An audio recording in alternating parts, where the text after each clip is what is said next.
बिहार का सिवान फिर दहल उठा। शहाबुद्दीन के बेटे उसामा शहाब और कुख्यात बाहुबली चंदन सिंह के बीच पुरानी रंजिश अब सड़क पर खुलकर सामने आ गई है।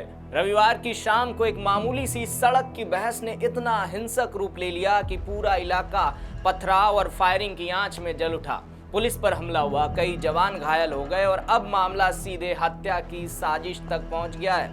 और यह घटना सिर्फ सड़क का झगड़ा नहीं है, यह सिवान में वर्चस्व की जंग है। शहाबुद्दीन के जमाने में यहाँ उनकी सियासी तूती बोला करती थी। उनकी दबंगई और आपराधिक छवि पूरे बिहार में मशहूर थी। उनके निधन के बाद सियासी और आपराधिक विरासत बेटे उसामा शहाब संभाल रहे हैं। तो क्या है पूरा मामला, आज हम इस पर विस्तार से बात करेंगे और जानेंगे शहाबुद्दीन के बेटे उसामा और बाहुबली चंदन सिंह की रंजिश के बारे में।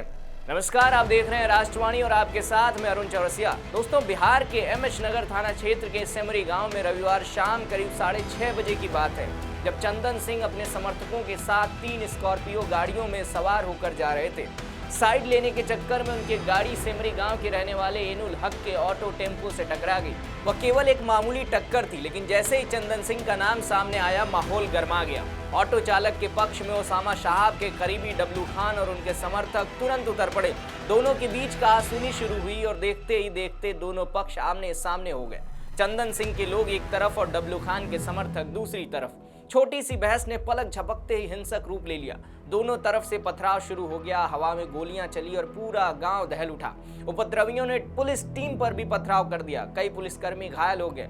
इलाके में अफरा तफरी मच गई, लोग घरों में दुबक गए, दुकानें बंद हो गईं। हालात बिगड़ता देख सिवान के पुलिस अधीक्षक और सदर एसडीपीओ भारी बल लेकर मौके पर पहुंचे। किसी तरह दोनों पक्षों को शांत कराया गया, लेकिन तब तक काफी नुकसान हो चुका था।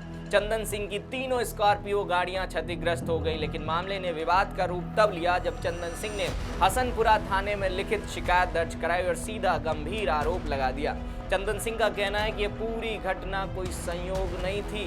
रघुनाथपुरा के आरजेडी विधायक उसामा शहाब और उनके करीबी डब्लू खान ने मिलकर उनकी हत्या की साजिश रची थी।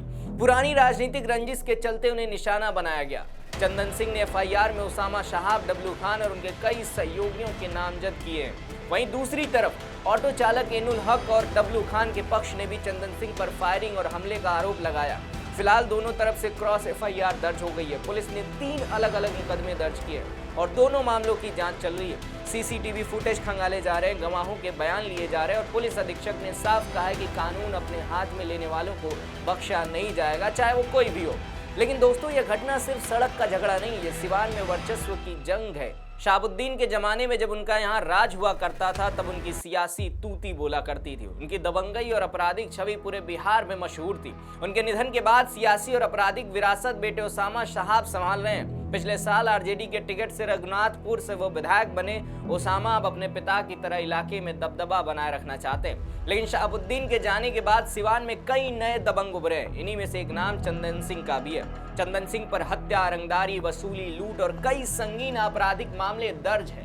चंदन सिंह ने भी इलाके में अपना वर्चस्व कायम करने की कोशिश की है। उसामा शहाब को यह वर्चस्व रास नहीं आ रहा। उनके करीबी डब्लू खान ने मोर्चा संभाल रखा। यही पुरानी रंजिश अब सड़क पर निकल आई है। सिवान के लोग इस घटना से सहमे हुए। छोटी सी टक्कर ने पूरा इलाके को अशांत कर दिया। अगर समय रहते पुलिस और प्रशासन सख्ती नहीं बरतती तो मामला और भड़क सकता था। राजनीतिक रंग चढ़ने से अब यह झड़प सिर्फ व्यक्तिगत नहीं बल्कि सियासी लड़ाई बन गई है। पुलिस अब हर पहलू की जांच कर रही है और सवाल का जवाब ढूंढ रही है कि क्या वाकई फायरिंग हुई और किसने पहला पत्थर फेंका। और सबसे बड़ा सवाल, क्या उसामा शहाब का इस साजिश में सीधा हाथ है? फिलहाल जवाब आने में समय लगेगा, लेकिन सिवान का माहौल एक बार फिर तनावपूर्ण हो गया। शहाबुद्दीन के बाद सिवान कभी शांत नहीं रहा। दबंगों की जंग, राजनीतिक महत्वाकांक्षा और पुरानी दुश्मनियां हमेशा उबाल पर रहती है। यह घटना सिर्फ एक चेतावनी है कि अगर वर्चस्व की यह लड़ाई नहीं थमी तो सिवान फिर पुराने दिनों की तरह खून खराबे की खबरों से गूंज सकता है। अभी तो पुलिस की सख्त नजर है, लेकिन सवाल यह है कि क्या यह शांति टिकेगी या फिर कोई नया सनसनीखेज घटना सिवान को हिला कर रख देगी।